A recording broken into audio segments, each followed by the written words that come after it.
Assalamualaikum warahmatullahi wabarakatuh. Bapak dan Ibu yang kami hormati, izinkan kami untuk mempresentasikan hasil penelitian yang berjudul Analisis Karakteristik dan Kinerja Santan GAM dengan penambahan porang untuk peningkatan perolehan minyak menuju teknologi ramah lingkungan.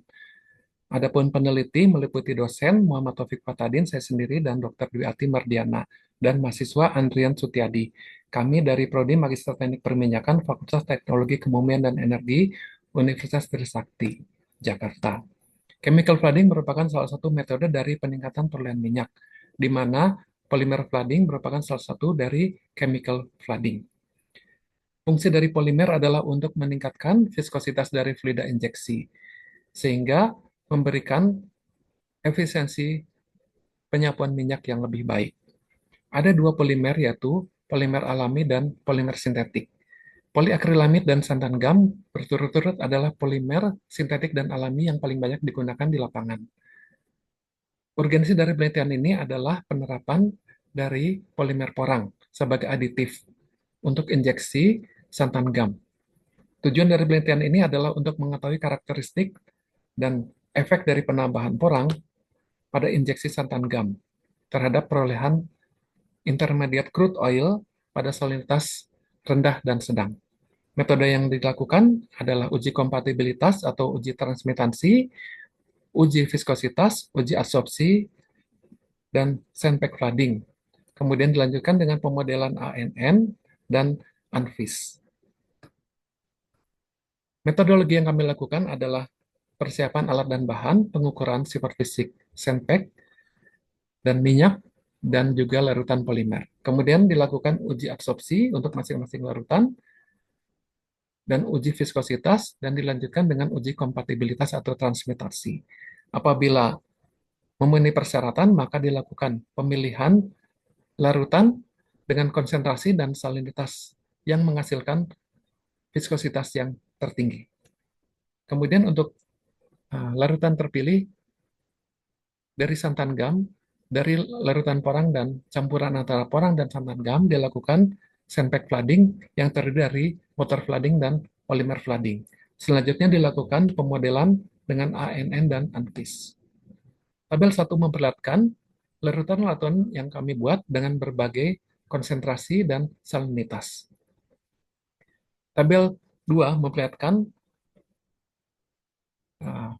larutan-larutan dari santan GAM.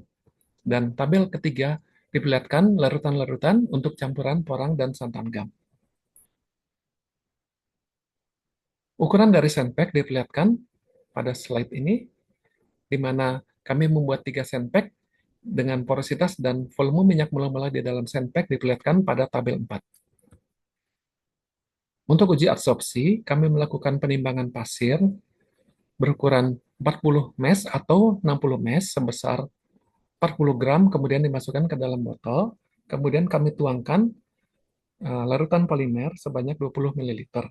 Kemudian larutan ditutup selama 4 jam, dilakukan pengocokan secara berkala untuk memastikan kontak antara larutan polimer dengan permukaan pasir. Kemudian dipisahkan antara larutan polimer dengan pasir, kemudian diukur konsentrasi dari larutan polimer dengan spektrofotometer. Tabel 5 memperlihatkan adsorpsi dari polimer. Di sini diperlihatkan konsentrasi mula-mula dan konsentrasi setelah terjadinya adsorpsi.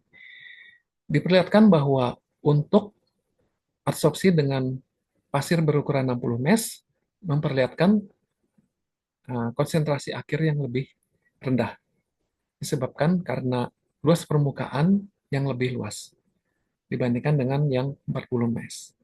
Tabel 6 memperlihatkan adsorpsi untuk santan GAM, dan tabel 7 memperlihatkan adsorpsi untuk larutan campuran porang dan santan GAM.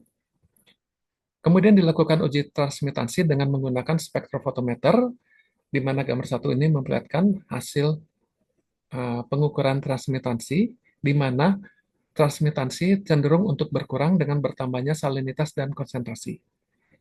Dan gambar 2 memperlihatkan transmitansi untuk larutan santan GAM, di mana nilai transmitasi ini relatif lebih tinggi daripada larutan porang.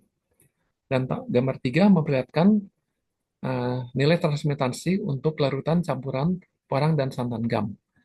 Secara keseluruhan, nilai transmintansi itu lebih tinggi dari 50%, sehingga dapat dikategorikan larutan tersebut adalah jernih.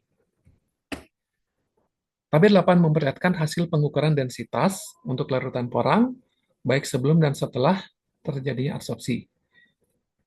Tabel 9 memperlihatkan densitas untuk larutan santan gam, dan tabel 10 memperlihatkan densitas untuk larutan campuran porang dan santan gam.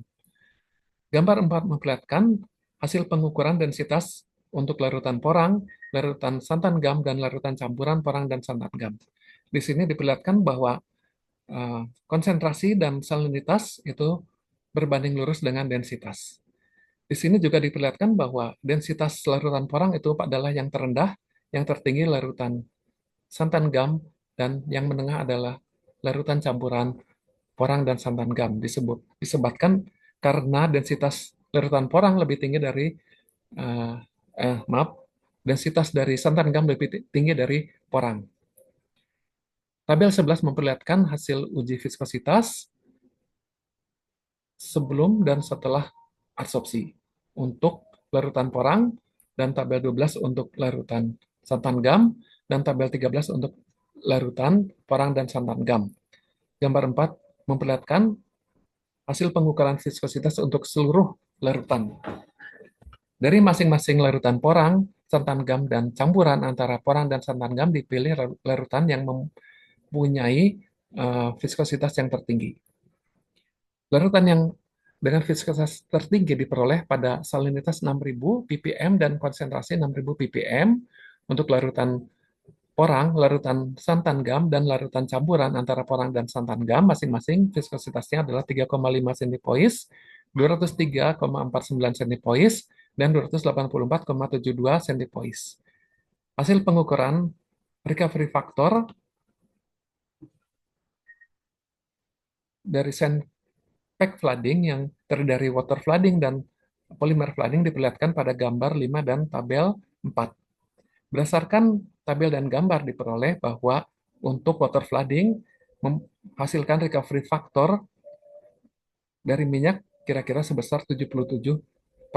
Sedangkan untuk injeksi polimer diperlihatkan bahwa dengan injeksi campuran antara porang dan santagam memberikan incremental recovery factor yang tertinggi yaitu 16,1%.